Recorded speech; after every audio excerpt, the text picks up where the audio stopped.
உயிர்த்தெழுந்த இயேசு கிறிஸ்துவின் வல்லமை ஊழியங்கள் வழங்கும் வசனப் பெட்டகம். இயேசுவே கர்த்தர். இயேசுவையே தேவன் ஆண்டவரும் கிறிஸ்துவுமாக்கினார். இயேசுவே ராஜாதி ராஜா, கர்த்தாதி கர்த்தா. கிறிஸ்துவே மரித்தோர் மேலும் ஜீவனுள்ளோர் மேலும் ஆண்டவர். கிறிஸ்துவே போதகரும் ஆண்டவருமாயிருக்கிறார். வசனப் பெட்டகத்தின் இன்றைய தின கருப்பொருள்: கர்த்தருக்கு பயப்படுதல். அல்லேலூயா! கர்த்தருக்கு பயந்து அவருடைய கட்டளைகளில் மிகவும் பிரியமாயிருக்கிற மனுஷன் பாக்கியவான். கர்த்தருக்கு பயப்படுதலை குறித்ததான வேத வசனங்களை பார்க்கலாம். உபாகமம் 6:24 வாசிக்கிறோம், இந்த நாளில் இருக்கிறது போல நம்மை அவர் உயிரோடை காப்பதற்கும் என்னாலும் நன்றாயிருப்பதற்கும் நம்முடைய தேவனாகிய கர்த்தருக்கு பயந்து இந்த எல்லா கட்டளையின் படியையும் செய்ய கர்த்தர் நமக்கு கட்டளையிட்டார். சங்கீதம் 31:19 வாசிக்கிறோம், உமக்கு பயந்தவர்களுக்கும் மனுபுத்திரருக்கு முன்பாக உம்மை நம்புகிறவர்களுக்கும் நீர் உண்டு பண்ணி வைத்திருக்கிற உம்முடைய நன்மை எவ்வளவு பெரிதாயிருக்கிறது.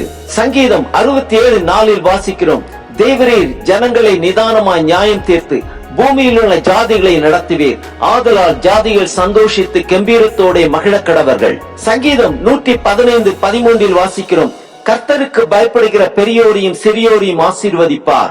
சங்கீதம் 128:1 முதல் 4 வரை உள்ள வசனங்களில் வாசிக்கிறோம், கர்த்தருக்கு பயந்து அவர் வழிகளில் நடக்கிறவன் எவனோ அவன் பாக்கியவான். உன் கைகளின் பிரயாசத்தை நீ சாப்பிடுவாய், உனக்கு பாக்கியமும் நன்மையும் உண்டாயிருக்கும்.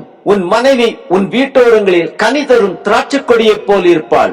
உன் பிள்ளைகள் உன் பந்தியை சுற்றிலும் ஒலிவமர கன்றுகளைப் போல் இருப்பார்கள். இதோ கர்த்தருக்கு பயப்படுகிற மனுஷன் இவ்விதமாய் ஆசீர்வதிக்கப்படுவான். நீதிமொழிகள் 10:27 வாசிக்கிறோம், கர்த்தருக்கு பயப்படுதல் ஆயுசு நாட்களை பெருக பண்ணும், துன்மார்க்கருடைய வருஷங்களோ குறுகி போகும். நீதிமொழிகள் 19:23 வாசிக்கிறோம், கர்த்தருக்கு பயப்படுதல் ஜீவனுக்கு ஏதுவானது, அதை அடைந்தவன் திருப்தி அடைந்து நிலைத்திருப்பான், தீமை அவனை அணுகாது.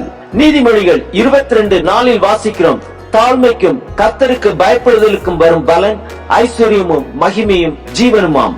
நீதிமொழிகள் 28:13-14 வாசிக்கிறோம், தன் பாவங்களை மறைக்கிறவன் வாழ்வடைய மாட்டான், அவைகளை அறிக்கை செய்து விட்டு விடுகிறவனோ இரக்கம் பெறுவான்.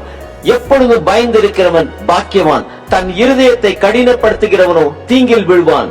சங்கீதம் 33:18-19 வாசிக்கிறோம், தமக்கு பயந்து தமது கிருபைக்கு காத்திருக்கிறவர்களின் ஆத்துமாக்களை மரணத்திற்கு விலக்கி விடுவிக்கவும் பஞ்சத்தில் அவர்களை உயிரோடே காக்கவும் கர்த்தருடைய கண் அவர்கள் மேல் நோக்கமாயிருக்கிறது. சங்கீதம் 34:7 வாசிக்கிறோம், கர்த்தருடைய தூதன் அவருக்கு பயந்தவர்களை சூழ பாளையம் இறங்கி அவர்களை விடுவிக்கிறார். சங்கீதம் 85:9 வாசிக்கிறோம், நம்முடைய தேசத்தில் மகிமை வாசமாயிருக்கும்படி அவருடைய ரட்சிப்பு அவருக்கு பயந்தவர்களுக்கு சமீபமாயிருக்கிறது. சங்கீதம் 145:19 வாசிக்கிறோம், அவர் தமக்கு பயந்தவர்களுடைய விருப்பத்தின்படி செய்து அவர்கள் கூப்பிடுதலை கேட்டு அவர்களை ரட்சிக்கிறார்.